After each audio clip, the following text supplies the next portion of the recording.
الحمدللہ رب العالمین والصلاة والسلام علی سید الانبیاء والمرسلین وعلی آلہ واصحابہ اجمعین اما بعد اعوذ باللہ من الشیطان الرجیم بسم اللہ الرحمن الرحیم اہدنا الصراط المستقیم صدق اللہ العظیم وصدق رسولہ النبی الکریم ونحن علی ذلک لمن الشاہدین والشاکرین۔ معزز سامعین و حاضرین، نوجوانان شہر سندھ نور، السلام علیکم ورحمۃ اللہ وبرکاتہ۔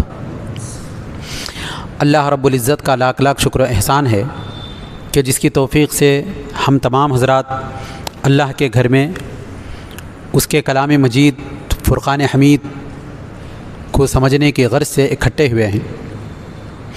اللہ رب العزت سے دعا ہے جو کچھ پیغام حق ہم یہاں پر سنتے ہیں اس کو سمجھنے کی، دوسروں تک اس پیغام حق کو پہنچانے کی، صدق دل کے ساتھ، اخلاص نیت کے ساتھ اس پر عمل پیرا ہونے کی توفیق عنایت فرمائے۔ محترم حاضرین اکرام، آج جس آیت کریمہ کی تلاوت کی گئی ہے یہ دراصل سورہ فاتحہ کی آیت نمبر 5 ہے۔ اہدنا الصراط المستقیم، جس میں اللہ رب العالمین نے اپنے بندوں کو دعا کرنے کے آداب سکھایا ہے، یعنی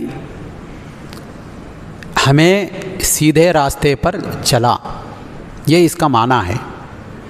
لیکن گزشتہ ہفتہ جس میں ہم ایاک نعبد پر کما حقہ روشنی ڈال چکے تھے و ایاک نستعین پر گفتگو کرنا باقی تھا، لیکن وقت کی تنگی کی وجہ سے اس پر گفتگو کما حقہ نہیں ہو سکی تھی۔ آج انشاءاللہ العزیز ایاک نعبد و ایاک نستعین اور اہدنا الصراط المستقیم کے کچھ ابتدائی نکات کو ذکر کر کے ہم اپنی گفتگو کو ختم کریں گے۔ محترم حاضرین اکرام، دراصل سورہ فاتحہ میں اللہ رب العالمین نے اپنے کلام کے 3 حصے فرما دیا ہے۔ ایک حصہ اللہ کی حمد و ثنا، اس کی تعریف، اس خوبیوں کو بیان کرنے کا۔ سورہ فاتحہ کا ایک حصہ اللہ کی حمد و ثنا، اس کی تعریف اور اس کی خوبیوں کو بیان کیا گیا۔ دوسرے حصے میں بندے کا اظہار بندگی، اظہار کمزوری کا ذکر کیا گیا۔ تیسرے حصے میں دعا کو ذکر کیا گیا۔ الحمدللہ رب العالمین الرحمن الرحیم مالک یوم الدین، یہ تینوں آیتوں میں اللہ کی تعریف و توصیف، اللہ کی رحیمیت، رحمانیت، مالکیت کا ذکر ہے۔ ایاک نعبد و ایاک نستعین میں بندے کی اظہار بندگی، ہم تیری ہی عبادت کرتے ہیں، اور اظہار کمزوری، اور تجھ سے ہی مدد طلب کرتے ہیں، یعنی مدد اس کی جاتی ہے جو کمزور ہو۔ یعنی بندہ نے یہ کہا، مولا میں تو بڑا کمزور ہوں، مجھ سے کوئی کام نہیں ہوتا جب تک کہ تیری مدد نہ آئے۔ اس کے بعد بندہ یہ کہہ کر اگلے جملے کا آغاز کیا، اہدنا الصراط المستقیم صراط الذین انعمت علیہم غیر المغضوب علیہم ولا الضالین، یعنی مولا مجھے سیدھے راستے پر چلا، سیدھے راستے پر چلا، ان لوگوں کے راستے پر جن پر تیرا انعام ہے۔ یہ پوری دعا ہے، آگے والی یہ سورت کے ختم تک دعا مانگ رہا ہے۔ یہ جو 3 حصے ہیں، پہلے حمد اللہ کی تعریف کی گئی، اس کے بعد اپنی بندگی، بندہ اپنی بندگی کا اظہار کیا اور کمزوری کا اظہار کیا، اس کے بعد دعا کے ذکر سے پہلے ایاک نعبد و ایاک نستعین کے بعد اہدنا الصراط سے دعا شروع ہو رہی ہے، ہمیں سیدھے راستے پر چلا۔ دعا اور عبادت کے درمیان ایک لفظ ہے، وہ کیا ہے؟ وَإِيَّاكَ نَسْتَعِينُ، ہم تجھ سے ہی مدد طلب کرتے ہیں۔ یعنی یہ مدد طلب کرنا یہ وسیلہ ہے. وسیلہ یعنی ذریعہ ہے، یعنی سبب ہے. بندہ عبادت کرا، ایاک نعبد، ہم تیری ہی عبادت کرتے ہیں. عبادت کے بعد ایک چیز وسیلہ بنی دعا کے لیے. عبادت کو عبادت کرنے کے بعد اللہ سے یہ دعا کیا، مولا ہم تیری ہی مدد طلب کرتے ہیں، تجھ سے ہی مدد طلب کرتے ہیں. کس بات کی؟ ہمیں سیدھے راستے پر چلا. تو قرآن کا ایک قاعدہ ہے، یفسر القرآن بعضہ بعضا. قرآن کا بعض حصے کی تفسیر بیان کرتا ہے. قرآن خود ذکر کرتا ہے کہ اس کی تفسیر یہ ہے. اب وسیلہ بنانا ہے تو وسیلہ کیا کیا بن سکتے ہیں؟ پہلے ہے وسیلہ اعمال کے ذریعے وسیلہ بننا، جیسے قرآن مجید میں ہے فاستعینوا بالصبر والصلاۃ، تم صبر کے ذریعے سے، نماز کے ذریعے سے وسیلہ طلب کرو، یعنی استعانت طلب کرو. صبر کے ذریعے سے استعانت طلب کرنا، آدمی جب صبر کرتا ہے یہ بھی عبادت ہے. اس سے پہلے والے درس میں اس بات کا ذکر ہوا تھا، رب کو راضی کرنے کے لیے جو بھی اچھے کام کیے جاتے ہیں، شریعت مطہرہ پر عمل پیرا ہوتے ہوئے صرف اللہ کی رضامندی کے لیے جو کام ہو وہ عبادت ہے. اگر شریعت مطہرہ پر عمل پیرا تو ہے لیکن اللہ اس کے رسول کو راضی کرنے کے لیے نہیں ہے. جیسے اب بہت سارے لوگ پٹکا باندھتے ہیں، بہت سارے لوگ ریش چھوڑتے ہیں، سکھ لوگ بظاہر طور پر کپڑے بھی جبہ پہنتے ہیں، بظاہر ایسا محسوس ہوتا ہے کہ یہ بھی صاحب ریش ہیں، لیکن ثواب نہیں ہے. کیوں نہیں ہے؟ کیونکہ وہ اللہ کو خوش کرنے کے لیے نہیں کرتے. دو چیزیں ہونا ضروری ہے، ایک تو شریعت پر عمل پیرا ہونا، دوسرا اللہ اور اس کے رسول کو راضی کرنا. یہ ہو تب جا کر وہ عبادت ہوتی ہے. تو اب جب بندہ صبر کرتا ہے، صبر بھی کس لیے؟ اللہ کے لیے، تو یہ وسیلہ بنتا ہے. وسیلے سے دعائیں قبول ہوتی ہیں. آدمی عبادت کرا، عبادت کے بعد دعا کرا تو عبادت اس کی وسیلہ بن جاتی ہے. اسی لیے جب کبھی کوئی مصیبت آ جائے تو ہم کیا کرتے ہیں؟ 2 رکعت صلاۃ الحاجت پڑھتے ہیں اللہ کی طرف، اپنے حاجت روائی کے لیے. اللہ کو مشکل کشا مان کر مولا میری مشکل کو دور کر دے، یہ کہہ کر صلاۃ الحاجت کی نماز پڑھتے ہیں. الصدقۃ ترد البلا، یعنی باہر جاتے وقت کوئی نیک کام کرنا ہے تو آدمی کیا کرتا ہے؟ پہلے صدقہ دے دیتا ہے تاکہ بلا دور ہو جائے. تو یعنی اللہ سے استعانت طلب کرتا ہے. بخاری شریف کی حدیث ہے، حضرت عبداللہ بن عمر رضی اللہ تعالیٰ عنہ سے مروی ہے، سرکار دو عالم صلی اللہ علیہ وسلم صحابہ کے سامنے بنی اسرائیل کے وہ 3 اشخاص کا ذکر فرمائے. 3 لوگ تھے بنی اسرائیل میں سے. وہ کسی مقام پر سفر کر رہے تھے، اچانک موسلا دھار بارش آ گئی، بہت زور والی بارش آئی. تو وہ لوگ پناہ کے لیے، اپنے آپ کو بچانے کے لیے یہ غار کے اندر چلے گئے. غار میں جا کے جب بیٹھے تو وہ جو اوپر بڑی چٹان تھی وہ دھڑام سے نیچے گری، غار کا منہ بند ہو گیا. اب غار کا منہ بند ہو گیا، پہلے ہی بارش، پھر تاریکی، پھر اس کے بعد غار کا اندھیرا، منہ بھی بند ہوا. اب تینوں لوگ کوشش کرتے گئے لیکن تینوں کی طاقت چٹان کو ہٹانے والی تو نہیں تھی. اب کوشش کیے تو ان میں سے ایک نے کہا، دیکھو تم میں جو بھی اللہ کے لیے جو کام کیے ہوں، اچھا کام کیے ہوں، اس کو وسیلہ بنا کر، اس کو سبب بنا کر اللہ کے لیے اس عمل کو پیش کر کے کیا کرو؟ دعا کرو. تو اس وقت ایک بندہ وہاں رہ کر دعا فرمایا، مولا میرے بکریاں ہیں، میں بکریاں چراتا ہوں، اس کا جو دودھ دھوتا ہوں اور لوگوں میں اس کو بیچتا ہوں، تقسیم کرتا ہوں، اور میرے بچے بھی ہیں ان کو پلاتا ہوں، بیوی کی پرورش کرتا ہوں. ساتھ میں ان سب سے پہلے جب بکری کا دودھ دھوتا ہوں تو سب سے پہلے اپنے والدین کو اس کا دودھ پلاتا ہوں، یہ میرا معمول ہے. لیکن ایک مرتبہ ہوا ایسا کہ میرے کسی کام کی وجہ سے گھر کو پہنچنے میں تاخیر ہو گئی، دیر ہو گئی، لیٹ ہو گیا.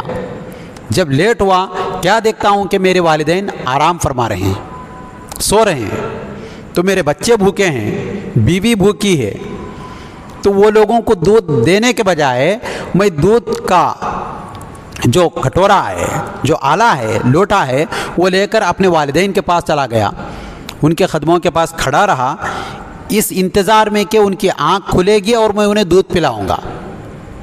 جب تک نہ میں اپنے بچوں کو دودھ پلایا, نہ اپنی بیوی کو دودھ دیا, نہ کسی اور کو یہ دیا, یہاں تک کہ اسی انتظار میں نہ ان کو بیدار کیا, نہ ان کو جگایا. تجھے راضی کرنے کے لیے صبح تک میں کھڑا رہا, یہاں تک کہ جب وہ صبح ہوئے تو ان کو دودھ دیا. مولا, اگر میرا یہ عمل تیری بارگاہ میں مقبول ہے, قبول ہے, تجھے پسند ہے, تو اس چٹان کو ہٹا دے. پہلے نے دعا کی تو اللہ تعالیٰ کی قدرت سے وہ چٹان کا کچھ حصہ ہٹا, ہوا آنا شروع ہوئی. تو دوسرے بندہ نے کہا, مولا میں, میری ایک کزن سسٹر تھی, اس سے بے انتہا محبت کرتا تھا. میرے رشتہ دار میں ایک خوبصورت, حسین و جمیل ایک دوشیزہ تھی, میں بے انتہا محبت کرتا تھا. کئی مرتبہ اس کے سامنے گیا, اس کے قریب ہونے کی کوشش کیا, لیکن وہ مجھ سے دور جاتی. یہاں تک کہ ایک وقت میرے قابو میں آ گئی, میرے پاس آ گئی, وہ راضی بھی ہو گئی, سارے چیزیں ختم ہو گئیں. یہاں تک کہ قربت کا موقع تھا, لیکن اچانک اس کی زبان سے یہ الفاظ نکلے کہ اللہ سے ڈر. یہ الفاظ نکلنا تھا کہ مجھے تیرا خوف, تیری ناراضگی, تیرے حیا کی وجہ سے اس کام کی طرف اور راغب نہیں ہوا, بلکہ دور ہو گیا. وہ میرا عمل دور ہونا, بدکاری سے بچنا, زنا سے بچنا, گناہ سے ڈرنا تجھے اگر پسند آیا ہو تو مولا یہ چٹان کو ہٹا دے. یہ کہنا تھا, چٹان اور ذریعے ہٹ گئی. روشنی تو آ رہی تھی لیکن جا نہیں سکتے تھے باہر. تیسرے فرد نے کہا, مولا میرے پاس مزدور کام کرتے تھے, کئی لوگ عمال تھے کام کرنے والے, ان میں سے ایک شخص آیا, کام کیا, اپنی مزدوری لینے سے پہلے وہ چلے گیا. جب وہ گیا تو میں اس کی مزدوری کا حصہ اٹھا کر رکھ کر اس کو اپنے تجارت میں لگایا, اپنے کاروبار میں لگایا, اپنے بزنس میں لگایا, یہاں تک کہ وہ کاروبار بڑھتا ہی گیا. کئی دن کے بعد, مدتوں بعد وہ لوٹ کے آیا. لوٹ کے آنے کے بعد اس نے پوچھا, میری مزدوری کہاں ہے؟ تو میں اس کی مزدوری کا وہ حصہ جو کاروبار میں لگایا تھا, کئی مویشیاں, کئی بکریاں, کئی اونٹ, کئی گائے, کئی چیزیں تھے, سارے کے سارے اس کو دے دیا. اور اس نے کہا, کیا تم مجھ سے مذاق کر رہے ہو؟ تو میں نے کہا, مذاق نہیں, تیرا جو مال کا حصہ مزدوری کا تھا اس کو میں کیا کیا, تجارت میں لگایا, یہ سارے کا سارا تیرا مال ہے. یہ جب اس کو دیا, اس کے پیچھے صرف تیری رضا, تیری خوشنودی, تجھے خوش کرنا تھا. اگر یہ عمل تیرے نزدیک قابل قبول ہے تو مولا اس چٹان کو ہٹا دے. تو یہاں تک کہ چٹان ہٹ گیا. تو سرکار دو عالم صلی اللہ علیہ وسلم نے فرمایا, بخاری شریف کی حدیث ہے, آپ نے فرمایا, بنی اسرائیل کے 3 افراد جو خود عمل کیے, اپنا وہ عمل جو تنہائی میں الگ الگ طور پر کرے تھے, اس عمل کو وسیلہ بنا کر جب دعا کرے تو اللہ تعالیٰ کیا کر لیا, وہ دعا کو قبول فرما لیا. وہ ماں باپ کے سامنے کھڑا ہو کر صبر کیا, یہ اپنے نفس پر قابو پا کر صبر کیا. تیسرا آدمی, وہ مزدور کے آنے کے بعد مال کی لالچ کو ختم کر کے صبر کیا. تو فاستعینوا بالصبر, یعنی صبر کر کے استعانت طلب کرو اللہ کی. تو اللہ تعالیٰ عبادت کرنے کے بعد بندے کی دعا کو قبول کرتا ہے. عبادت کرنے کے بعد بہت سارے لوگ دعا کرنے کو بھی عار سمجھتے ہیں, ایسا نہیں کرنا چاہیے, کیونکہ حدیث شریف ہے, الدعاء مقبول بعد صلاۃ المکتوبہ, یعنی دعا قبول ہوتی ہے فرض نماز کے بعد. فرض نماز کے بعد دعائیں کرنا ہے. الدعاء مخ العبادہ ہے, دعا عبادت کا مغز ہے. دعا کرنا ہے, آدمی صرف عبادت کر لیے مجھے ضرورت نہیں ہے, ایسا نہیں کرنا ہے. من لم یسأل اللہ یغضب علیہ ہے, جو اللہ سے نہیں مانگتا, نہیں گڑ گڑاتا, اللہ اس سے ناراض ہو جاتا ہے. یہ رہا. اور صلاۃ کے ذریعے سے, نماز کے ذریعے سے, نماز پڑھنے کے بعد بندہ اللہ سے استعانت طلب کرنا ہے۔ پہلے کے خواتین ہوتی ایسی تھی کہ بتاتے تھے دیکھو اللہ سے مدد طلب کرو، اللہ سے استعانت طلب کرو، اللہ ہی حقیقی مددگار ہے، وہی ہیلپ کرنے والا ہے۔ بابا فرید الدین گنج شکر رحمۃ اللہ علیہ بہت بڑے ولی گزرے ہیں، ان کا بچپن کا واقعہ ہے۔ چھوٹے تھے، ان کی والدہ خواتین کیسی تربیت کرتے تھے، بچوں کی ایمان کی، ان کے اخلاص کی، ان کی اسلامی تعلیم کی روشنی میں جو تربیت ہوتی تھی وہ بے مثال تربیت تھی۔ بابا فرید الدین گنج شکر رحمۃ اللہ علیہ چھوٹے تھے، ان کی والدہ محترمہ ان کو نماز پڑھنے کے لیے ترغیب دلاتی۔ اب بچے تھے معصوم، انہوں نے کہا امی اگر میں نماز پڑھوں تو مجھے کیا ملے گا؟ تو آپ کی والدہ نے کہا دیکھو بیٹے نماز اگر پڑھو گے تو اللہ تمہیں شکر دے گا، کیونکہ آج کا تو دور نہیں تھا، چاکلیٹس تھے، ڈیری ملک ہے، کیڈبری ہے، وہ سب نہیں تھا۔ پرانا دور یا گڑ یا شکر، شکر یعنی بڑی مہنگی چیز سمجھی جاتی تھی۔ تو والدہ نے کہا بیٹے اللہ شکر دے گا۔ جب وہ نماز کے لیے مصلی پر کھڑے ہوتے اس سے پہلے مصلی کے نیچے شکر کی پڑیا رکھ دیتی اور وہ نماز پڑھتے۔ ایسے ہی کئی مدتیں نماز پڑھتے گئے، یہاں تک کہ ایک وقت ایسا آیا والدہ محترمہ کام میں مصروف ہو گئی، مغرب کے نماز کا وقت تھا، نماز ادا کرنے کے لیے مصلی پر کھڑے ہو گئے۔ اب مصلی پہ جب کھڑے ہوئے تو ماں کی بے چینی، بے قراری، اضطرابی حالت بڑھتے گئی۔ انہوں نے کہا مولا اب تک بچے کے دل میں یہ بات ڈالی کہ تو ہی مددگار ہے، تو ہی دینے والا ہے، تو ہی حقیقی طور پر سب کو عطا کرنے والا ہے، آج میں جا کے اگر شکر کی پڑیا رکھ دوں گی تو یہ راز فاش ہو جائے گا، میرا بیٹا یہ سمجھے گا کہ شکر کی پڑیا اللہ نہیں دیا بلکہ میری ماں رکھنے والی تھی، یہ خیال آئے گا۔ یہ کہہ کر دل ہی دل میں مولا سے دعا کرنے لگی۔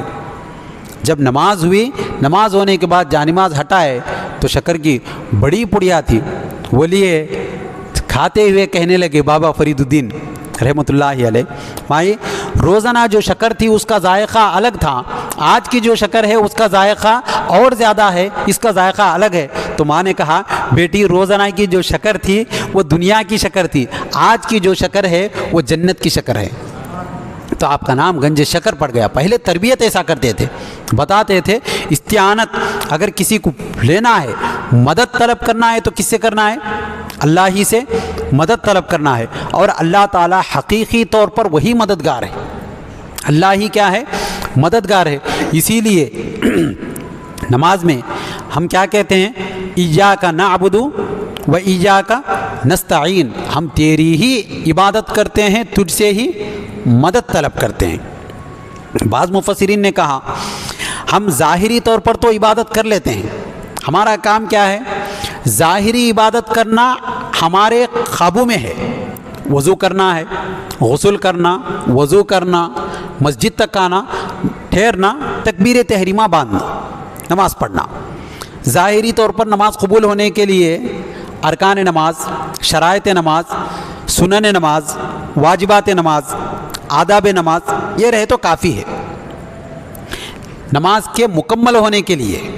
لیکن نماز کے مقبول ہونے کے لیے وہاں آدمی کا کنٹرول نہیں ہے۔ نماز کے مقبول ہونے کے لیے کیا کرنا پڑتا ہے؟ آدمی کے اندر خشوع اور خضوع پیدا ہونا پڑتا ہے، آدمی کے اندر خشیت الہی پیدا ہونا ہے، یکسوئی پیدا ہونا ہے، دل جمعی پیدا ہونا ہے، پوروں سے ہٹ کر پورے لوگوں سے خیال کو ختم کر کے مولا کے سامنے جھکنا ہے، یہ سوچنا ہے اللہ تجھے خوش کرنا ہے۔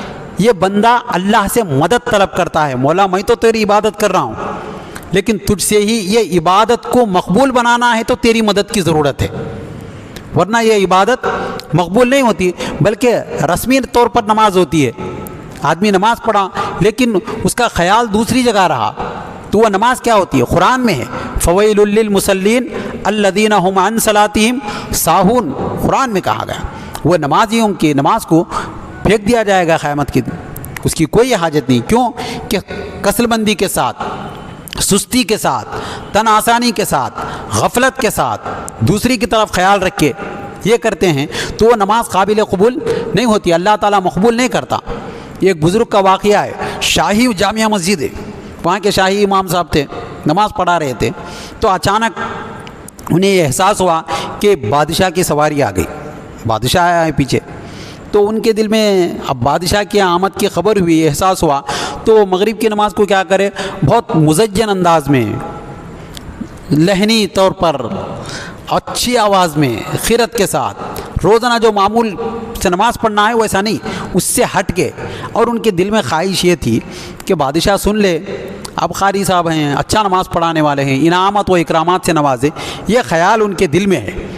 اب گزشتہ ہفتے میں اس بات کا ذکر ہوا تھا، جہاں 40 مسلمان ہوتے ہیں وہاں کوئی نہ کوئی اللہ کا ولی ہوتا ہے.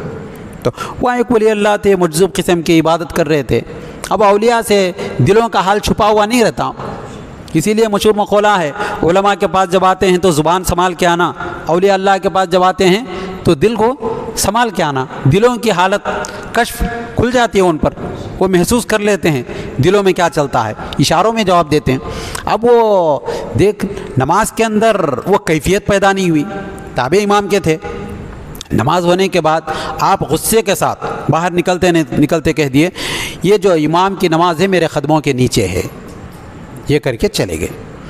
اب اس کا علم ہوا بادشاہ کو، سارے لوگ پکڑے. نماز کی اہانت کرنا گویا اپنے آپ کو سزا کا مستحق ٹھہرانا. تو بادشاہ کے پاس پکڑ لے کے گئے، ان کو سزا دی گئی. سزا دینے کے بعد پوچھا گیا تم نے ایسا کیوں کہا، آخر وجہ کیا تھی؟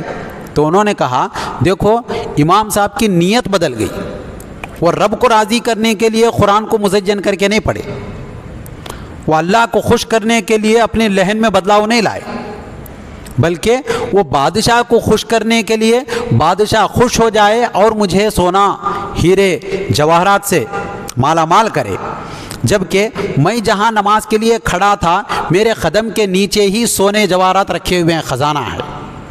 میں نے جو کہا بادشاہ وہ جو امام کی نیت ہے وہ میرے قدم کے نیچے ہے، تو جب جا کے کھود کے دیکھے تو وہاں پر کیا تھا؟ سونا جواہرات تھے. تو یہ اولیاء اللہ کی جو خشیت ہوتی ہے، خشوع اور خضوع جب ہوتا ہے تو نماز میں کیا ہوتا ہے؟ مزہ آتا ہے. صحابہ اکرام رضوان اللہ علیہم اجمعین کی نمازیں کیسی تھی؟ خود سرکار دو عالم صلی اللہ علیہ وسلم نے فرمایا ما عبدناک حق عبادتک، اللہ عبادت کرنے کے بعد بھی مولا تیری عبادت کا حق ادا نہیں کر سکے. عبادت ہونے کے بعد بھی شرمندہ رہنا، ڈرتے رہنا، پشیمان رہنا، یہ نہیں کہ نماز پڑھے گویا ہم کسی پر احسان کرے، ایسا نہیں ہے. بلکہ کیا ہوتا ہے نماز پڑھنے کے بعد بھی یہ فکر مند رہنا کہ نماز ہوئی یا نہیں ہوئی. حضرت علی رضی اللہ تعالیٰ عنہ کی نماز کیسی تھی؟ آپ کوئی ایک مرتبہ کسی غزوہ میں آپ کے پیر میں تیر چبھ گیا. تیر کو نکالنا بڑا دشوار ترین تھا. آپ لوگوں کو معلوم نہیں ہے درد کا احساس کیسا ہوتا ہے، کیونکہ ہر پیر میں چپل آ گئی. پہلے پیروں میں کانٹے چبھتے تھے تو لوگوں کو معلوم ہوتا تھا نکالنے میں کتنا تکلیف ہوتی ہے. اس سے پہلے تیر چبھتے تھے تو ان کو معلوم تھا کیا درد ہوتا ہے. پیر میں تیر چبھ گئی، نکالنے جب جاتے تو چیختے، آواز کرتے، نہیں ہوتا. تو صحابہ مشورہ کرنے لگے.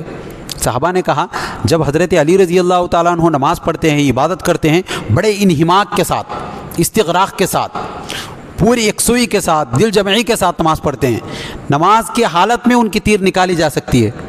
گئے نماز کی حالت میں تھے، تیر نکال دیے، ان کو احساس تک نہیں ہوا. ہم یہ باتیں سنتے ہیں تو ہمارے کو یقین نہیں ہوتا، بلکہ روزمرہ زندگی میں ہم دیکھتے ہیں آج کے بچے، اب وہ گیم کون سا گیم ہو، پب جی، ہاں پب جی گیم کھیلتے رہتے، ان کے اطراف میں کیا کیا ہوتا ان کو احساس تک نہیں ہوتا. کون بلا رہے، کون بات کر رہے، کون جا رہے، کیوں کہ ان کا انٹرسٹ اس میں اتنا ہے، گہرا ہے.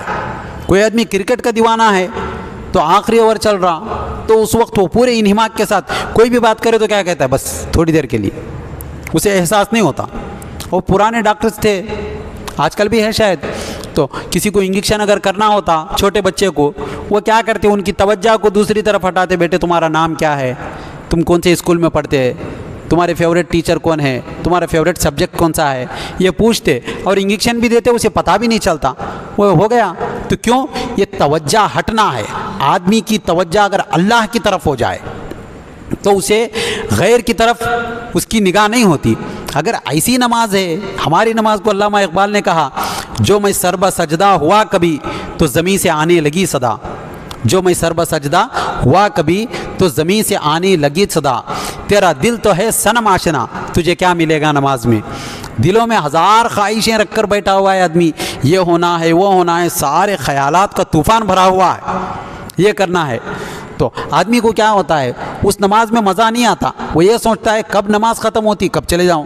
حضرت عبداللہ بن زبیر رضی اللہ تعالیٰ عنہ کو زخم ہو گیا تھا, زخم کو چھینے پر تکلیف ہو رہی تھی, وہ عضو کو کاٹنا تھا, نماز کی حالت میں کاٹ دیے. خود سرکار دو عالم صلی اللہ علیہ وسلم کی حالت کیسی ہوتی تھی, اذان ہوتی تو عبادت کا وقت آتا تو آپ کا چہرہ متغیر ہوتا. حضرت عائشہ صدیقہ رضی اللہ تعالیٰ عنہ فرماتی ہیں سرکار دو عالم صلی اللہ علیہ وسلم ہمارے درمیان میں ہوتے, اذان جو ہی ہوتی تو آپ کا چہرہ متغیر ہو جاتا, بدل جاتا, ایسا جاتے کہ ہم سے کوئی تعلق ہی نہیں ہے. کیوں کہ اللہ کی طرف, اللہ کے بندوں میں اللہ کی عبادت کرنا ہے, بہت بڑی امانت ہے, اس کو سپرد کرنا ہے, وہ مزہ ہے. تو بندہ کیا کیا, ایاک نعبد, ہم تیری ہی عبادت کرتے ہیں, اتنا بندے کیا بس میں تھی بات. وہ ایاک نستعین, کمال تک پہنچانا عبادت کو یہ کس کی اس میں ہے, اللہ کے ہاتھ میں ہے, اللہ کی طرف متوجہ ہونا ہے.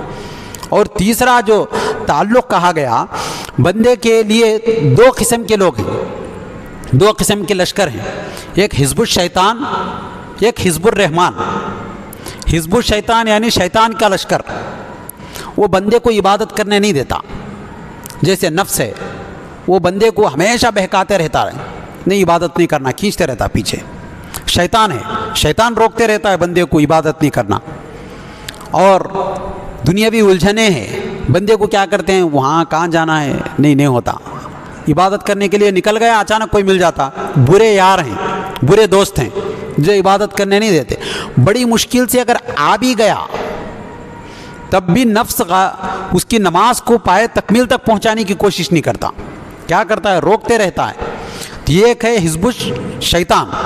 حزب الرحمن کیا ہے, قلب ہے, بندے کا دل ہے, روح ہے, بندے کی روح, دنیا کی نہیں ہے روح. جسم کہاں کا, دنیا کا. جسم مٹی سے بنا ہے, اسی لیے انتقال ہونے کے بعد کیا کہتے ہیں, منہا خلقناکم وفیہا نعیدکم ومنہا نخرجکم تارۃ اخری کہتے ہیں. ہم نے تمہیں اسی مٹی سے بنایا, پھر اسی میں لوٹائے, پھر اسی سے اٹھائیں گے. دنیا کا ہے جسم, لیکن روح کہاں کی ہے, قرآن میں یسألونک عن الروح, اللہ سے سرکار دو عالم صلی اللہ علیہ وسلم سے وہ لوگ پوچھیں گے, قل ہوا امر ربی, وہ اللہ کا ایک حکم ہے. روح کیا ہے, دوسری جگہ کی ہے. اور روح کی غذا کیا ہے, عبادت ہے. روح کی غذا کیا ہے, عبادت ہے. بندہ بدنی چیزوں میں مزے لینے میں, اچھا رہنا, اچھا یہ کرنا, اچھا پہننا, جسم کی آرائش میں پڑا ہوا ہے. روح کا جب مزہ آ جائے تو پھر جسم اس کا کیا ہو جاتا ہے, لذت سے, وہ لذت سے آشنا سے دور ہو جاتا ہے. نہیں مجھے یہ نہیں, روحانی خوشی ہونا. روح کا مقام عالم ارواح ہے, وہاں کی وہ ہمیشہ اللہ کی عبادت میں سکون پذیر ہوتی ہے, اسے مزہ آتا ہے. جب اس کا مزہ لگ جائے تو بندہ ہر لمحہ یہ کہتا ہے, جس کو علامہ اقبال نے کہا, اے حقیقت منتظر نظرا لباس مجاز میں, اے حقیقت منتظر نظرا لباس مجاز میں, کہ ہزاروں سجدے تڑپ رہے ہیں میرے جبین نیاز میں. مولا ایک بار نظر تو آ, میں سجدے کرنے کے لیے بےتاب ہوں. یہ روحانی مزہ ہوتا ہے, یہ کیفیت ہوتی ہے. اسی لیے سرکار دو عالم صلی اللہ علیہ وسلم رات رات بھر عبادت کے لیے کھڑے ہو جاتے. خود قرآن میں ہے, طٰہٰ ما انزلنا علیک القرآن لتشقیٰ, اللہ نے فرمایا ہے حبیب آپ پر جو قرآن نازل کیا آپ کو تکلیف دینے کے لیے نہیں, آپ آرام کیجئے. لیکن مزہ ویسا آتا ہے, روحانی مزہ. آدمی جس سے محبت کرتا ہے اس کے پاس بیٹھنے میں مزہ آتا ہے. یہ قاعدہ کلیہ ہے, من احب شیئا اکثر ذکرہ, جو جس سے محبت زیادہ کرتا ہے اس کا ذکر زیادہ کرتا ہے.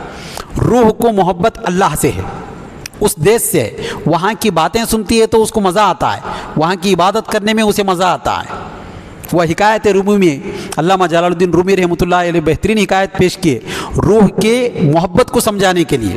آپ نے کہا ایک بادشاہ شکار پہ چلے گیا, وہاں ایک باندی کو دیکھا, خرید کر لایا. وہ باندی بڑی حسین و جمیل تھی, حسن کی پیکر تھی, اس کے اندر نزاکتیں بھی تھی, ادائیں بھی تھی. تو بادشاہ دیکھا, اس کو لے کے گھر کو آ گیا, اس پر فریفتہ ہو گیا, شیدائی ہو گیا, عاشق ہو گیا اس پر. اس کو دیکھتا, خوش ہوتا.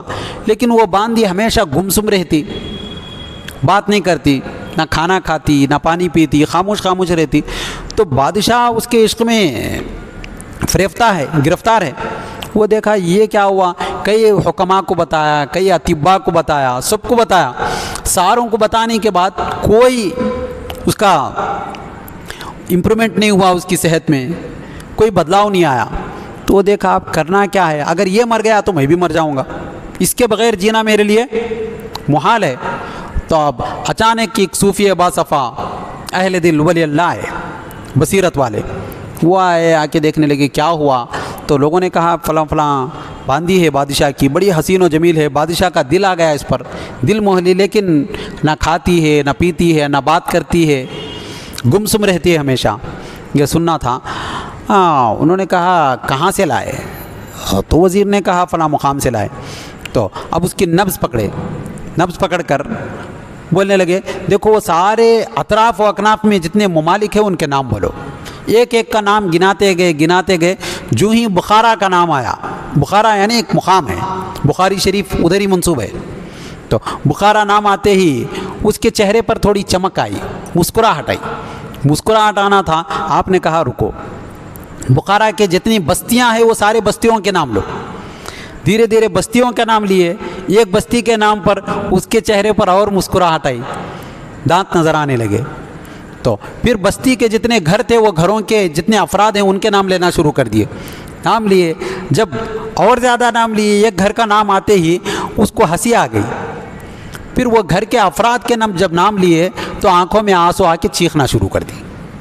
تو انہوں نے کہا یہ تو مریض عشق ہے، اسے محبت ہوئی، جس سے محبت ہے اس کا نام لینے پر اس کے اندر بدلاؤ آ رہا، یہ عام بیماری نہیں ہے بلکہ دوسری محبت والی ہے۔ اس کو سکون کس سے ملتا ہے؟ اپنے محبوب کے نام سے ملتا ہے۔ صرف مریض عشق پہ رحمت خدا کی، مریض عشق پہ رحمت خدا کی، مرض بڑھتا گیا جوں جوں دوا کی، یعنی دوسری دوائیں دینے سے اثر یہ نہیں ہوتا، لیکن اس کا محبوب کا نام لینے پر آدمی کو خوشی ہوتی ہے۔ تو ویسے ہی مومن کیا ہے، اللہ اور اس کے رسول سے محبت کرتا ہے۔ مومن کے سامنے مکہ کا نام لیے، مدینے کا نام لیے، حضور کا نام لیے، گنبد خضرا کا نام لیے، سرکار کے زلفوں کا نام لیے، سرکار کے چہرے کا نام لیے، تو مومن کے چہرے پر مسکراہٹ آتی ہے، خوشی ہوتی ہے، ایک کیفیت طاری ہوتی ہے۔